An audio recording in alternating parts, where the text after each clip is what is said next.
Hello everyone, स्वागत है आप सभी का यूपी ट्रिपल एससी पेट 2023 के मैराथन वीडियो में। इस वीडियो में मैं आपके साथ डिस्कस करूंगा, आपके सामने ओपन है तो आप देख सकते हैं ये पूरा सिलेबस है पेट का।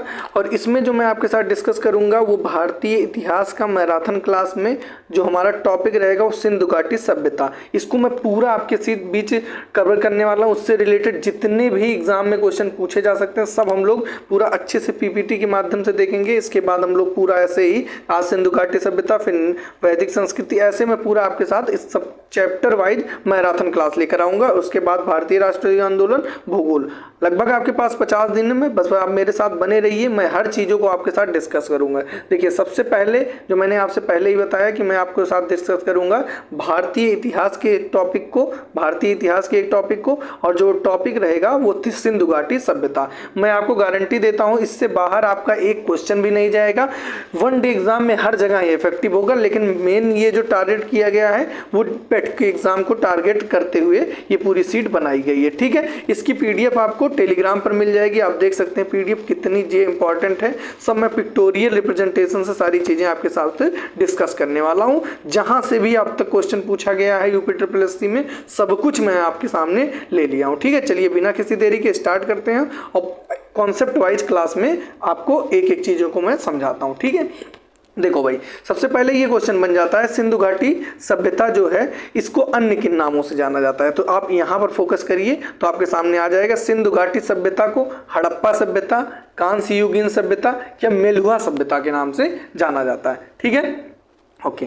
अगला जो क्वेश्चन बनता है इसकी खोज किसने की थी? तो इसकी खोज की थी 1921 में दयाराम साहनी ने किया था। ये भी भूलिएगा नहीं, क्या है 1921 में इसकी खोज, किसकी खोज? सिंधु घाटी सभ्यता की खोज दयाराम साहनी ने किया था, भूलिएगा एकदम नहीं। नेक्स्ट जो इस पे क्वेश्चन बनता है वो नेक्स्ट क्वेश्चन बनता है कि इसका जो नामांकरण सिंधु घाटी सभ्यता का या फिर सिंधु सभ्यता नाम का प्रयोग सर्वप्रथम किस व्यक्ति ने किया था? तो भूलिएगा नहीं, इनका नाम जो था वो क्या था? John Marshall. ये पिछली बार क्वेश्चन शायद पूछा गया था, है ना? ये आपका जॉन मार्शल पिछली मतलब यूपी ट्रिपल एससी से भी क्वेश्चन पूछा गया, मुझे अच्छे से याद है। ठीक है, अच्छा। और ये क्वेश्चन पूछा जाता है सिंधु घाटी सभ्यता के समकालीन कुछ और सभ्यताएं थी, उनका क्या नाम था? तो आप ध्यान से देखो, सिंधु घाटी सभ्यता से संबंधित जो अन्य सभ्यताएं थी वो एक थी आपकी चीन की सभ्यता और दूसरी थी आपकी मेसोपोटामिया की सभ्यता। और जो मेसोपोटामिया की जो सभ्यता थी वो दो नदियों पर स्थित थी। कौन कौन सी वो नदी है? दजला और फरात नदी पर। ठीक है, आई थिंक यहां से काफी चीजों को आपको रिलेट कर पाए होंगे और मैं एक बार लास्ट में आपको रिवीजन भी कराऊंगा, तो ध्यान से देखिएगा। ठीक है ना, पूरी बातें क्लियर है? किन किन नामों से? सिंधु घाटी सभ्यता, हड़प्पा सभ्यता, कांस्य युगीन सभ्यता, मेलुहा सभ्यता, कभी नहीं भूलोगे। 1921 में दयाराम साहनी ने खोज किया था। नामांकन पहला शब्द का प्रयोग जॉन मार्शल ने किया था। अन्य सभ्यता कौन थी? चीन सभ्यता या मेसोपोटामिया की सभ्यता। क्लियर है? यहां तक आई थिंक चीजें रिवाइज हो गई होंगी। अब ध्यान से समझो, अगला जो क्वेश्चन पूछा जाता है वो पूछा जाता है सिंधु घाटी सभ्यता से संबंधित महत्वपूर्ण बिंदु मैं कुछ लिया हूं। जैसे इनकी जो लिपि थी वो कैसी थी, पूछा जाता है सिंधु घाटी सभ्यता की लिपि जो थी वो कैसी थी? तो आपको वर्ड याद रखना है, भाव चित्रात्मक थी। कैसी थी इनकी लिपि? भाव चित्रात्मक। और भाव चित्रात्मक में भी कैसी थी? तो ये दाएं से बाएं, जैसे उर्दू लिखा जाता है दाएं से बाएं, दाएं से बाएं, ऐसे चलती थी इनकी। ठीक है ना, ये देखिए मैंने आपके सामने एक इमेज भी लगाया है, तो दाएं से बाएं ऐसे लिखा जाता है। आपको मेन जो याद रखना है वो भाव चित्रात्मक नहीं भूलना है। ठीक है, समझ गए होंगे। सिंधु घाटी सभ्यता जो थी वो कितने एरिया में फैली थी? तो ये आपका फैली थी कितना? 12,99,000 किलोमीटर स्क्वायर में। ठीक है ना, कोई दिक्कत नहीं होगा। चलो भाई, आई थिंक आप एंजॉय कर रहे होंगे। अगला जो है व्यवस्था 2 टीलों में थे। अब देखिए, जो सिंधु घाटी सभ्यता थी वो मेनली 2 टीलों में विभाजित थी, मतलब 2 तरह के लोग आप कह सकते हो रहते थे। ठीक है, उनमें जो एक टीला था उसको नाम से याद जाता है पश्चिमी टीला। पश्चिमी टीला या फिर दुर्गीकृत टीला भी इसी को बोला जाता है। पूछा गया है क्वेश्चन कि जो कौन सा टीला था जो दुर्गीकृत था, पश्चिमी, पूर्वी या उत्तरी ऐसे करके बना था। तो आपको पश्चिमी टीला, दुर्गीकृत टीला भूलना नहीं है। ठीक है, अच्छा, पश्चिमी टीला में कैसे लोग रहते थे? तो पश्चिमी टीला में आपके रहते थे, अगर आप ध्यान से देखो तो आपके उच्च वर्ग के लोग रहते थे। अब उच्च वर्ग में कौन, जैसे राजा हो गए, पुरोहित हो गए, ये लोग रहते थे पश्चिमी टीला में। ठीक है, पूर्वी टीला, इसको कैसा टीला बोला जाता था, नगर टीला बोला जाता है। इसमें किस तरीके के लोग रहते थे, तो निम्न वर्ग के लोग, जैसे किसान, मजदूर, ये सब थे। ठीक है, तो आप बोलोगे नहीं, पश्चिमी टीला आपका उच्च वर्ग के लोग, पूर्वी टीला आपका निम्न वर्ग के लोग। बहुत मेहनत किया हूं भाई इस सीट को तैयार करने के लिए, काफी समय मेरा लगा है, और मैं आपको फ्री में इसकी पीडीएफ दूंगा। ठीक है ना, बस आप टेलीग्राम चैनल डिस्क्रिप्शन में मिल जाएगा, ज्वाइन कर लेना। ठीक है, ऐसे चैप्टर वाइज मैं आपको देते चला जाऊंगा और कहीं भी कोई दिक्कत नहीं आएगी। ठीक है ना, और क्वेश्चन भी प्रैक्टिस में कराऊंगा ही। ठीक, अच्छा, एक क्वेश्चन और भी पूछा जाता है कि कौन सा ऐसा शहर था सिंधु घाटी सभ्यता में जो 3 टीलों में विभाजित था। तो आपको एकदम नहीं भूलना है, उस शहर का नाम क्या था, धौलावीरा। धौलावीरा जो था वो 3 टीलों में विभाजित था। कौन कौन सा, एक पश्चिमी टीला, मध्य टीला और पूर्वी टीला। पश्चिमी पूर्वी आप जान ही रहे हो, एक मध्य टीला आपका बढ़ जाता था। ठीक है ना, अच्छा, सिंधु घाटी सभ्यता में जो ईंटें प्रयोग की गई थी उनका रेशियो क्या था, मतलब लेंथ, ब्रेथ और हाइट का रेशियो क्या था, तो 4:2:1 था। ठीक है ना, देखिए मैं सोचा था ना कि मैं आपको सारी चीज़ें लिख कर बताऊंगा, बट ये मतलब स्मार्ट बोर्ड पर ही पॉसिबल हो पाता है, अदरवाइज इस तरीके में लिखने में आप देखते होगे दिक्कत होती है, जो पेन वगैरह होता है वो उतना सटीक चलता नहीं है। ठीक है ना, बट मैं कोशिश कर रहा हूँ। देखो इससे 2 काम होगा, पीपीटी भी आपको बनी बनाई मिल जा रही है और आपका अच्छे से पढ़ाई भी हो जा रहा है। ठीक है, तो कैसा लगा ये तरीका आप जरूर बताइएगा जरूर। ठीक है, अच्छा, अगला क्या है, पवित्र पशु कौन था सिंधु घाटी सभ्यता था, तो कई नामों से इनको जाना जाता है। क्या था, गूबड़ वाला बैल, वृषभ या श्रृंग युक्ति पशु, ये था। और यहाँ पर आप देख सकते हैं इमेज के माध्यम से, यही सिंधु घाटी सभ्यता का जो पवित्र पशु था। आप देखो लो, यहाँ पर कुबड़ वाला बैल है, वृषभ भी, श्रृंग युक्त मतलब इनके जो सींग वगैरह, ऐसा भी मोहनजोदारो मूवी आई थी उसमें भी उसके सपने में आता था। ठीक है ना, ऋतिक रोशन के, तो आप इस चीज को समझ सकते हैं। अगला क्या था, अगला क्या क्वेश्चन बनता है, सिंधु घाटी सभ्यता के जो लोग थे उनका व्यवसाय क्या था, तो उनका व्यवसाय था कृषि करते थे, व्यापार करते थे। अब व्यापार में या तो कुछ चीज़ आयात करते थे या निर्यात करते थे। अब वो इनकी व्यापार की जो प्रणाली थी वो वस्तु विनिमय, वही मैंने बताया, आयात या निर्यात। आयात क्या क्या करते थे, तो आयात करते थे धातु, और मतलब आयात जो मंगाते थे वो क्या मंगाते थे, धातु, और निर्यात जो बेचते थे वो क्या था, सूती वस्त्र था, मसाला था, हाथी दांत, इमारती लकड़ी, ये सब निर्यात। बस ऐसे सुनते जाओ कहानी की तरह, सब कुछ कंठस्थ हो जाएगा। यकीन मानिए, जहां मैं आपको प्रैक्टिस सेट करवाया लगातार करा रहा हूँ, आपको देखना इन्हीं में से क्वेश्चन मिलेगा। समाज कैसा था, तो सिंधु घाटी सभ्यता तो जो समाज था वो मात्र सत्तात्मक, मतलब जो लेडीज थी उनका इफेक्टिवनेस ज्यादा था। किसमें, आपका सिंधु घाटी सभ्यता में। पूछा जाता है पितृसत्तात्मक था या मातृ सत्तात्मक, तो आपको क्या बताना है, मातृ सत्तात्मक बताना था। ठीक है, फीमेल शाउनिस्ट जिसको बोलते हैं इंग्लिश में।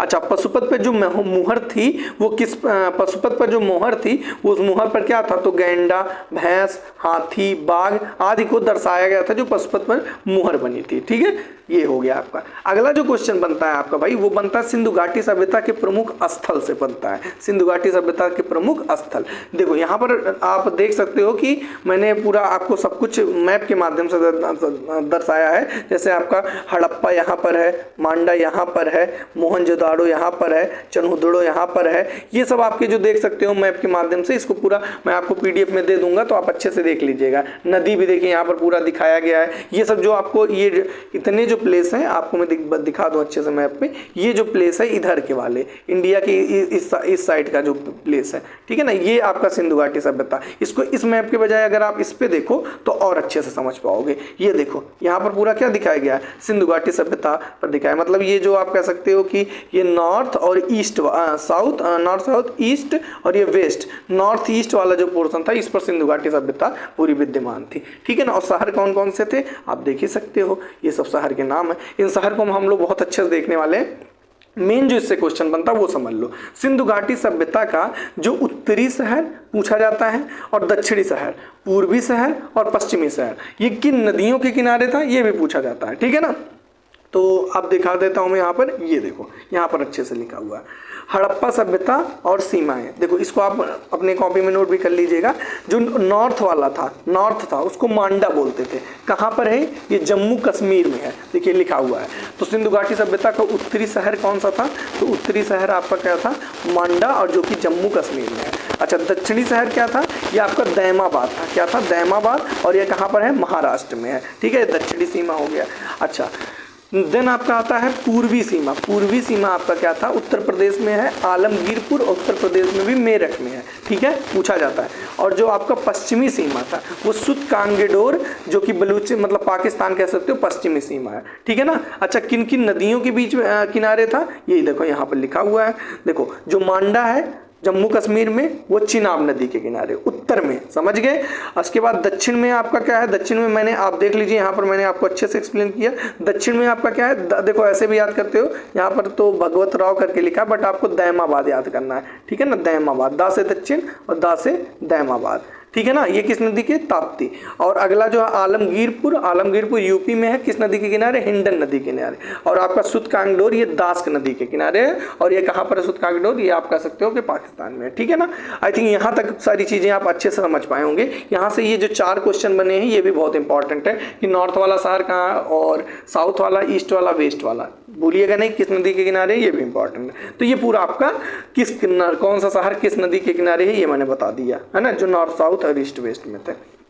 अब जो मेन हो पूछा जाता है कि किस शहर से क्या क्या पाया गया या किस शहर को किसने खोजा था, तो वो मैं आपके साथ डिस्कस कर रहा हूँ, ठीक है। आई थिंक आप पूरी वीडियो को एंजॉय कर रहे होंगे। बहुत ज़्यादा मैं आपका समय लूंगा नहीं, बस आपका मुश्किल से 20 से 25, 15 से 20 मिनट के अंदर मैं आपका पूरा खत्म कर दूंगा सिंधु घाटी का सभ्यता। अभी मैं ये लिख के पढ़ाता तो ये मान के चलो कम से कम 1 से 1.5 घंटे की वीडियो बनती है, आप कभी देख लोगे 1.5 से 2 घंटे के बीच आपको पूरी सिंधु घाटी सभ्यता पढ़ाई मिलेगी। क्यों, उसका रीज़न है क्योंकि कोई भी पढ़ाएगा वो लिखेगा और लिखेगा फिर समझाएगा, तो मैं आपको सारी चीज़ें लिखे ले आया हूं और पीडीएफ भी फ्री दे रहा हूं, ठीक है। चलो भाई, क्या कह रहा है, सिंधु घाटी सभ्यता के प्रमुख स्थल कौन कौन से।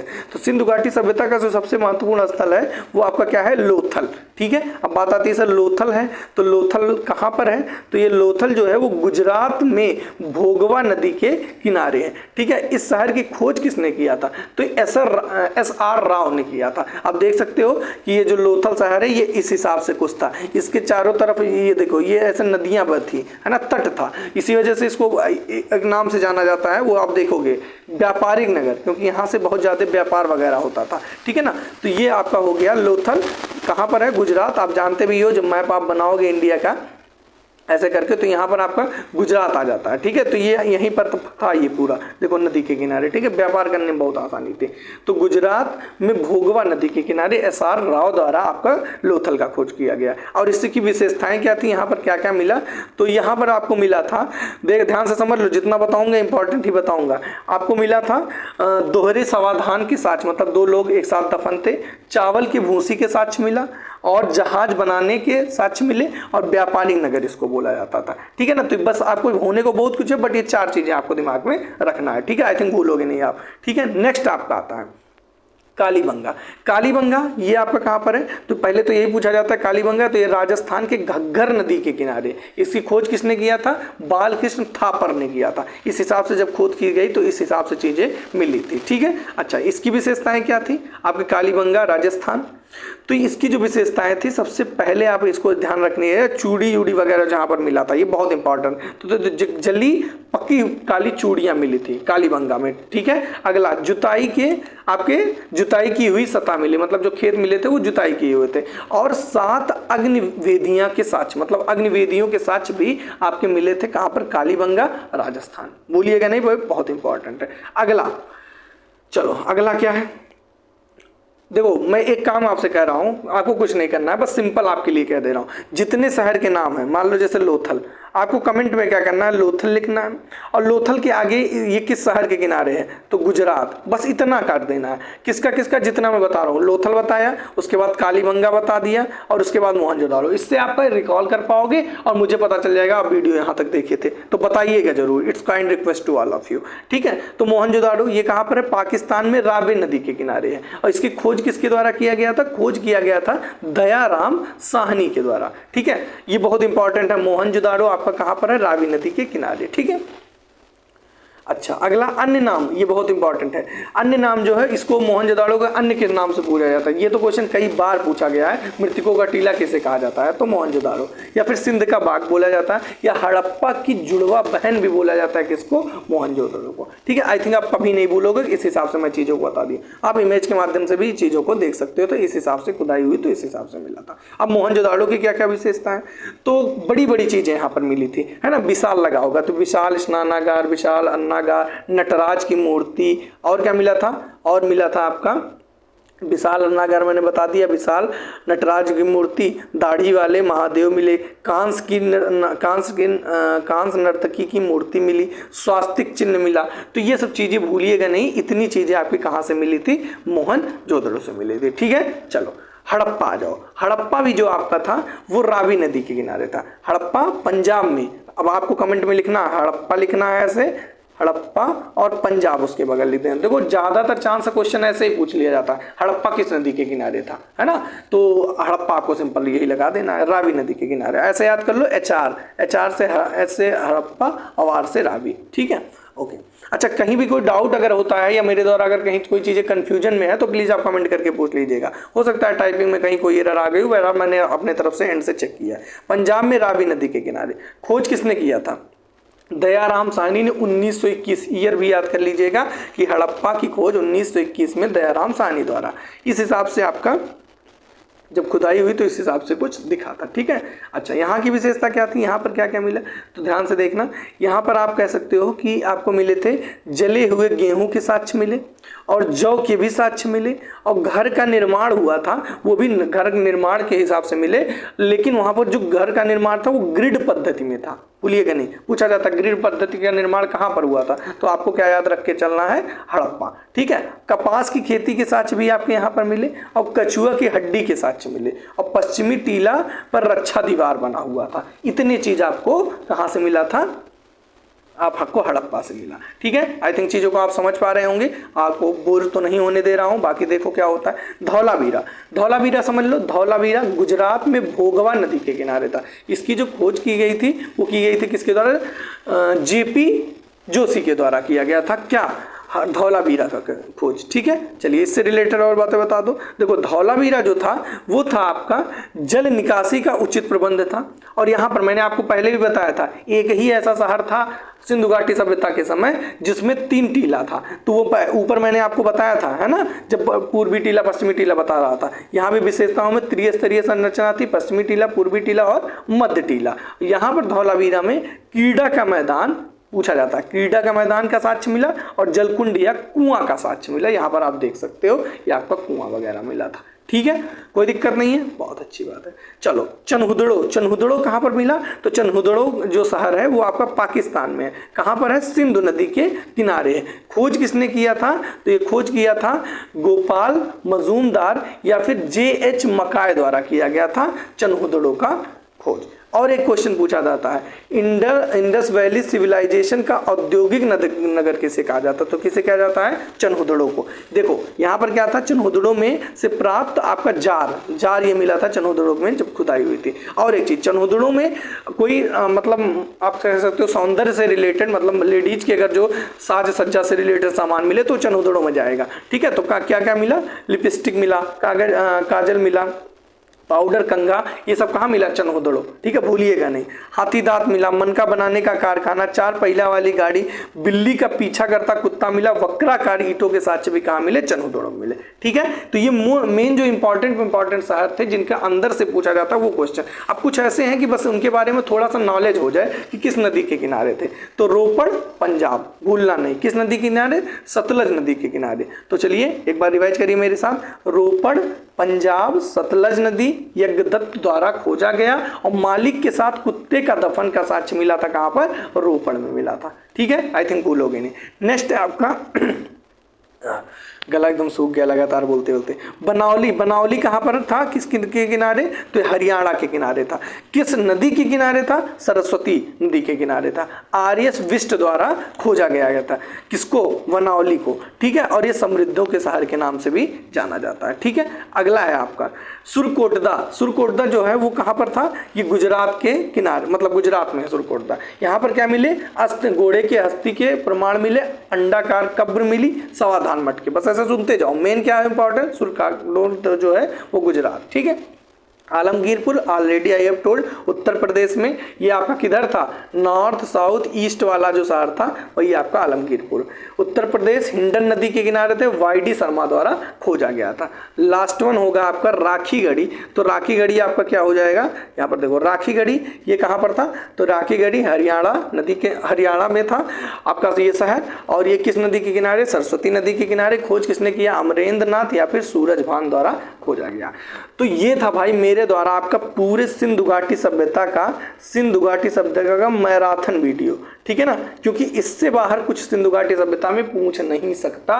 95% चांस है, 5% में कुछ कहा नहीं जा सकता। अगर एग्जामिनर अपने आप पे आ जाए तो कुछ भी पूछ सकता है। अब इससे रिलेटेड आपको क्वेश्चन कहाँ मिलेंगे, तो क्वेश्चन लगातार मैं आपको प्रैक्टिस सेट करा रहा हूँ। जहां जहां मैं प्रैक्टिस सेट में हिस्ट्री से रिलेटेड क्वेश्चन आएगा सिंधु घाटी सभ्यता, वहां मैं आपको दिखा दूंगा। तो देखो ये मैंने कॉन्सेप्ट वाइज क्लास में पढ़ाया था, ठीक है, मतलब चैप्टर वाइज जो हमारी क्लास चल रही है। वीडियो कैसी लगी, वीडियो की आपके सपोर्ट की बहुत ज़्यादा ज़रूरत है, तो प्लीज़ आप कमेंट करके जरूर बताइएगा वीडियो आपको कैसे लगी। ऐसे कि आप पढ़ना चाहते हो तो आपको ध्यान से देखो। अब सिंधु घाटी सभ्यता में आपके कहीं से भी लगभग क्वेश्चन बन जाए वनडे एग्जाम में, इससे बाहर नहीं जाएगा, क्योंकि मैंने बहुत एग्जाम दिया है और उससे मुझे इतना तो आइडिया हो चुका है कि क्वेश्चन बनता कहाँ से है, ठीक है, इसको मैं कॉन्फिडेंस से कह सकता हूँ। तो ये थी भाई वीडियो, और कमेंट करके मैं फालतू ज़्यादा बोलता नहीं हूँ वीडियो पढ़ाने के बाद, लेकिन ये मुझे ज़रूरत है क्योंकि मैं इस पर बहुत एफर्ट लगाया हूँ, तो इसमें मैं रिस्पांस आपका चाहूँगा। तो कमेंट करके ज़रूर बताइएगा। और अगला जो हमारा रहेगा, अगला जो ध्यान से देखिए ये रहा आपका अगला जो हमारा टॉपिक रहेगा वो रहेगा आपका वैदिक संस्कृति, ठीक है ना। लगातार प्रैक्टिस सेट हो रहा है उसमें, तो मैं सारे चैप्टर, इसके बाद में आपका वैदिक संस्कृति और बौद्ध धर्म, जन्म धन, ऐसे एक एक मैं पूरा मैराथन लेकर आपके लिए आऊँगा। और जैसे ही हमारा हिस्ट्री 10 नंबर का कवर हो जाएगा, फिर हम लोग स्टार्ट कर देंगे भूगोल, और भूगोल के बाद अर्थव्यवस्था, मतलब ऐसे पूरा हम लोग का चलता रहेगा। 50 दिन में मैं पूरी कोशिश करूंगा कि मैं आपको पूरा मैक्स टू मैक्स चीज़ों को कवर करा दूँ, ठीक है ना। 50 दिन है, अगर जो हम मान के चलते हैं एक दिन एक चैप्टर रखते हैं, तो हमारा आराम से 50 चैप्टर से ज़्यादा नहीं होगा। बस आप लोग सपोर्ट करिएगा और ज़्यादा से ज़्यादा वीडियो को शेयर कर दीजिएगा, ठीक है। चलिए मिलते हैं नेक्स्ट वीडियो में। Don't forget to like, share and subscribe. Thank you guys for watching my video.